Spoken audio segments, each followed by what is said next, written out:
So we've been going through all of the other things that we were assuming are held constant in order to be moving along one demand curve. And now let's list a few other. And before I do any more of them, let's talk about the ones we already talked about. So one, we said that one of the things we held constant. Let me write this down. So held constant. Held constant. One of the things that we held constant to move along one demand curve, for the demand itself to not shift, for the curve to not shift, is price of related goods. Price of related goods. The other thing we assumed that's being held constant is price expectations for our good. Price expectations.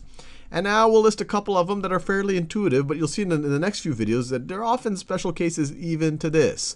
So the other thing that we've been holding constant to stay on one demand curve is income. And this one is fairly intuitive.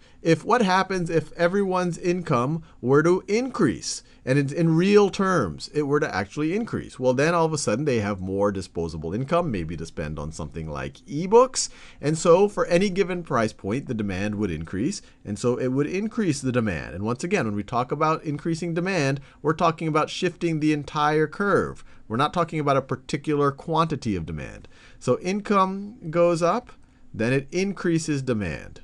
Demand goes up. And remember, when we're talking about income, when demand goes up, we're talking about the whole curve shifting to the right. At any given price point, we're going to have a larger quantity demanded. So the whole curve, this whole demand schedule would change.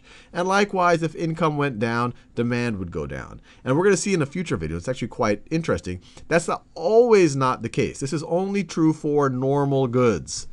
This is only true for normal goods. And in a future video, we'll see goods called inferior goods where this is not necessarily the case, or by definition for an inferior good, it would not be the case. Now, the other ones that are somewhat intuitive are population. Once again, if population goes up, obviously at any given price point, more people will want it, so it would shift the demand curve to the right, or it would increase demand. If population were to go down, it would decrease demand, which means shifting the whole curve to the left. And then the last one we'll talk about, and remember, we're holding all of these things constant in order for demand not to change. The last thing is just preferences. We're assuming that people's tastes and preferences don't change while we move along a specific demand curve. If preferences actually change, then it will change the curve. So, for example, if all of a sudden the author of the book is on some very popular talk show that tells everyone that this is the best book that was ever written, then preferences would go up, and that would increase the total demand. At any given price point, more people would be willing to buy the book. If, on the other hand, on that same talk show, it turns out that they do an expose on the author having this, sordid past, and the author plagiarized the whole book, then the demand will go down. The entire curve, regardless of the price point, at any given price point, the quantity demanded will actually go down.